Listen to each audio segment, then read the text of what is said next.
تخيلي معايا كده بيتزا سخنة والجبنة سايحة وريحة رهيبة مالية المطبخ، وكل ده في أقل من نص ساعة. مش بس كده، الطريقة سهلة ومش محتاجة مكونات غريبة، ومش لازم نكون شيف علشان تطلع صح.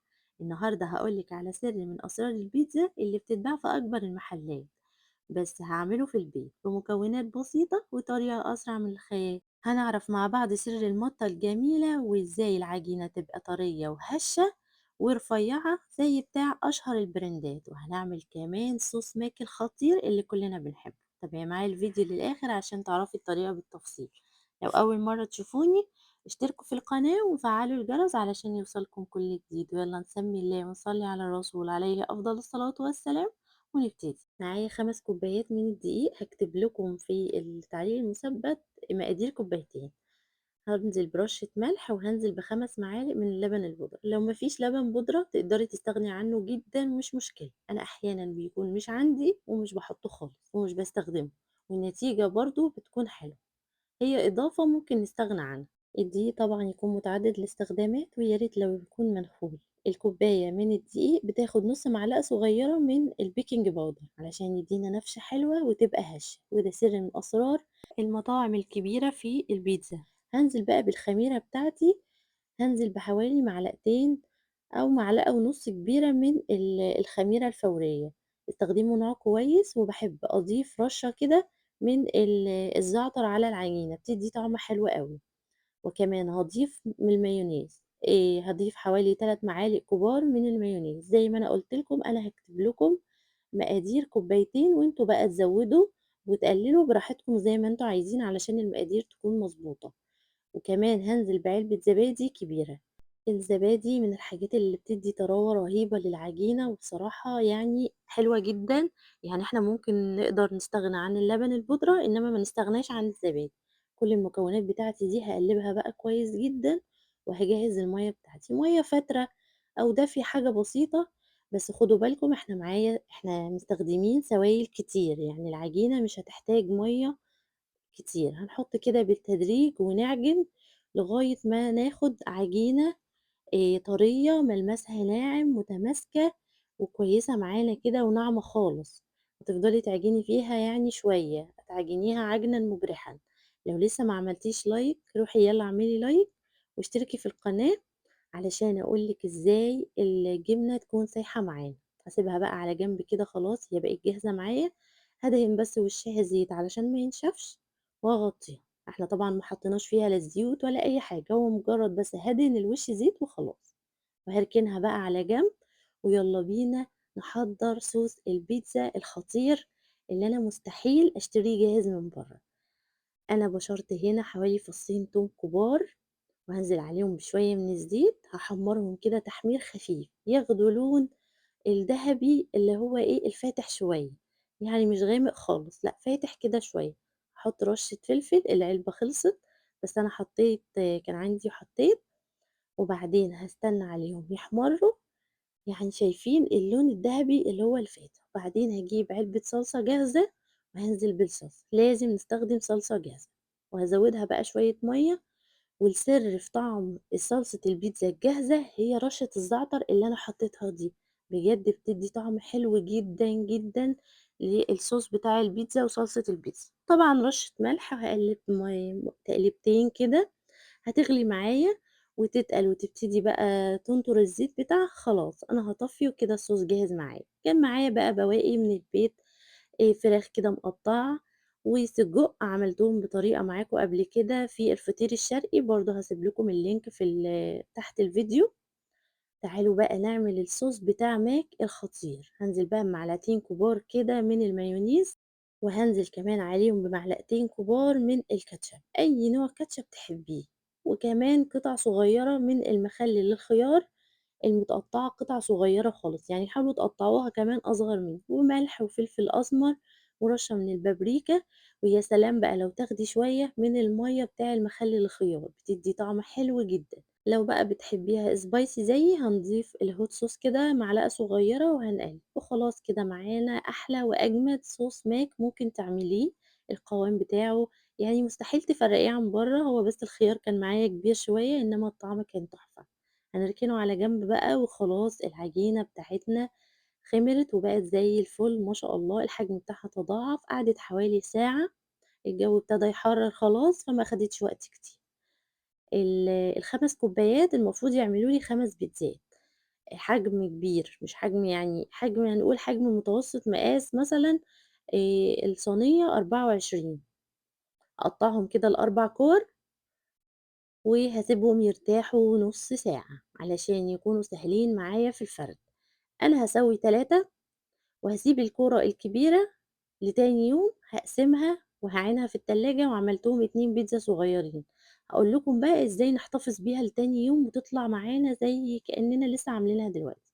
هاجيب المفرش بالسيليكون بتاعي وهارُش رشة دقيق كده وهابتدي أفرد العجين، شايفين العجينة تخينة معايا وتختوخة وحجمها وسمكها كيكة مش عجينة. هافردها كده كويس بالنشابة بتاعتي شكل عشوائي، المهم هافرد على قد ما أقدر. السمك بتاعها يكون يعني 1 مِلِّي كده، ما تكونش رقيقة أوي شايفين المفرش ولا تكون سميكة، علشان هي لسه هتزيد معانا بسبب الخميرة والبيكنج باودر. باجيب كده وباعلّم مقاس الصينية بتاعتي على العجينة وبالسكينة وباقطّع داير ما يدور، بازوّد بس حتّة بسيطة عن الصينية، شايفين داير ما يدور كده، لغاية ما أوصل للآخر. علشان كده زي ما قُلت لكم إن أنا بافردها أي شكل عشوائي، المهم إن أنا باكبّرها. شايفين سُمك العجينة بتاعي رقيّق إزاي؟ رقيّقة وزي الفل، هتشوفوها بعد التسوية هتكون رهيبة. هادهن بقى الصينية بتاعتي دهنة خفيفة جدًا للزيت، يعني حاجة لا تُذكر، لو تقدري تدهني بمنديل ادهني أحسن من الفرشة، الفرشة بتشيل زيت شوية. وهاجيب العجينة بتاعتي ما شاء الله شايفين سهلة معايا وهافردها بقى كمان فردة كده وهابططها وهاوصّلها للطروف، علشان كده أنا قُلت لكم زوّدوا بقى سنتي كده بسيط عن مقاس الصينية وأنتم بتقطعوا، علشان مقاس الصينية يكون مضبوط. هاجيب بقى الشوكة بتاعتي وهاشكشكها كلّها، إحنا مش عايزين العجينة البيتزا تبقى كيكة معانا. من الحاجات اللي لازم نعملها إن إحنا نجيب شوكة ونشكشكها عشان ما تعلاش معانا وتبقى مضبوطة، وهاسيبها بقى على جنب واركنها تهدى شوية. دي التانية برضه هاعملها بنفس الطريقة، شايفين الدهنة دهنة خفيفة خالص حاجة لا تُذكر، كأني دهنة كده بإيدي وماسحة الصينية. الزيت الكتير بيدّي عجينة البيتزا لون بسرعة وبيخلّيها تقرمش، إحنا مش عايزين العجينة تقرمش، إحنا عايزينها طرية وهشة وفي نفس الوقت واخدة لون جميل كده، لون هادي. بنفس الطريقة هاشكشكها برضه الشوكة وهاركنها على جنب. أنا بقى باسيب العجينة تخمر شوية وهابتدي بأول عجينة أنا حطيتها في الصينية، يعني أول صينية بيتزا أنا عملتها وشكشكتها هي اللي هابتدي بيها، لازم أسيب العجينة تريّح.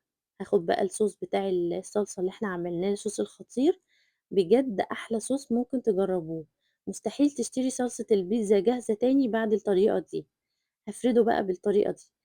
هنخلّي إزاي بقى الجبنة تسيح معانا، من الحاجات الرئيسية اللي لازم نعملها علشان الجبنة الموتزاريلا والجبن عامةً تسيح معانا، لازم الجبن تكون فكّة معايا وسايحة خالص، ما ينفعش أستخدم جبن مجمدة، يعني أطلّعها من الفريزر وأكسّرها وأستخدمها، النتيجة بتاعتي هتبقى وحشة. وكمان عشان المَطّة لازم أحط الجبن على الصوص بتاع البيتزا، يعني ما أحطّهاش على الوش بس، لأ أحطّها الأول وبعدين أحُط عليها الحشو وأضغط كده بالشوكة أو بالمعلقة علشان أغرز الجبنة في العجينة، فلمّا آجي أقطع يعمل معايا المَطّة اللي أنتِ شُفتيها في أول الفيديو. عملتِ بقى لايك والّا لسه؟ يالّا روحي اعملي لايك. وطبعًا بقى دي الحاجات اللي أنا عاملاها، دي الفراخ اللي أنا عاملاها، هتلاقوا الفيديو عندكم هاسيبه لكم في التعليق المثبت برضه، عاملاه الطريقة بالتفصيل، أنا ما حبيتش أطوّل عليكم الفيديو فما جبتش الطريقة. أنا عاملاها بالتفصيل في فيديو الفطير الشرقي، يا ريت تستخدموا نوع جبنة طبيعي، نوع الجبنة الطبيعي بصراحة هيفرق معاكِ برضه في المَطّة، يعني ما تستخدميش شبيه الجبنة، لأ هاتي جبنة موتزاريلا طبيعية، حتى لو كانت الكمية بتاعتها أقل فهي صحية أكتر، والمَطّة بتاعتها هتبقى النتيجة بتاعتها أحلى، يعني الشبيهة بتاع الجبنة دي لو حطيتِ الكيس كلّه المَطّة بتاعتها مش قد كده. ودي اللي بالسجق، وهاعمل الجبنة. اتبقى معايا كورة كبيرة، أنا بصراحة عملت 3 بيتزات بس، ولعِنت الكورة الرابعة لتاني يوم. الكورة الرابعة دي كانت كبيرة جدًا، عملت منها 2 بيتزا صغيّرين. إزاي بقى حفظتها؟ جِبت كيس تلاجة عادي وحطيتها فيها عجينة زي ما هي كورة كده، وعينتها في التلاجة لتاني يوم. بس أهم حاجة الكيس ما يدخلوش هوا ويكون مقفول كويس، وهتلاقيها معاكِ تاني يوم كإنِّك لسه عاملاها دلوقتي وعاجناها دلوقتي حالًا. دي تالت بيتزا اللي هي بالجبن، مشكِّل جبن. ما تخلّيش نَفْسِك تعطلي على أي حاجة، الموجود عندِك. أنا زمان كانت مامتي لمّا مش بتلاقي جبن عندها، كنا بنستعمل الجبنة البيضا اللي هي الجبنة التلاجة مع شوية جبنة موتزاريلا، وكانت بتطلع بيتزا تحفة جدًا وطعمها حلو. مش لازم تعملي الحشوات اللي أنا عاملاها، أهم حاجة تعملي طريقة العجينة صح. العجينة لو عملتيها بطريقة صح، لو حطيتِ عليها يعني لو حطيتِ عليها جبنة بيضا هتطلع زي الفل وطعمها جميل. أنا هنا عملت اللي بالجبن وبارُش عليها رشة زعتر وبس وعلى الفرن. ده شكلها بعد ما أخدت تسوية، مش بتاخد 5 دقايق، 10 دقايق بالكتير على نار 160 في الرف اللي تحت. ولمّا باجي أشغّل لها الشواية باحط الصينية تحت خالص على أرضية الفرن، باخلّيها بعيدة جدًا عن الشواية، عشان أنا مش عايزة الجبنة تحمَر وتتحمّر وتنشف منّي. وباوطّي الشواية أخلّي الجبنة تسيح على صهد الشواية. إنّما أنتِ لو علّيتِ النار الجبنة هتتحمّر ومش هتبقى بتمُط. شايفين ما شاء الله إزاي سمكها حلو ورفيّعة وطرية، شايفين مَطّة الجبنة؟ ما شاء الله زي الفل، مش بتاخد وقت خالص. أكلة حلوة بقى ومن الأكلات السريعة اللي إحنا كلّنا بنحبها، مش هتشتريها جاهزة من برّه تاني. دي اللي بالسجق، كان طعمها جميل المَطّة بتاعتها كانت تحفة كمان، بس كانت سخنة جدًا من الفرن ما كنتش قادرة أمسكها. ودي كمان اللي بالفراخ، عملنا 3 أنواع بيتزا بأقل الإمكانيات وبتكلفة قليلة. لو رُحتِ تشتري الواحدة هتعمل معاكِ مبلغ وقدره. شايفين ما شاء الله بتطلع معايا بسهولة ولونها فاتح من تحت. أهم حاجة علشان تاخدي بيتزا طرية وهشة معاكِ ما تحمّريهاش جامد من الأرضية بتاعتها، لازم تكون فاتحة. إحنا كده خلّصنا فيديو النهارده، يا رب الفيديو يكون عجبكم. هاستنى رأيكم في الكومنتات، وما تنسوش تعملوا لايك وتشتركوا في القناة وتفعّلوا الجرس. أشوفكم على خير مع فيديو جديد بوصفة جديدة. مع السلامة.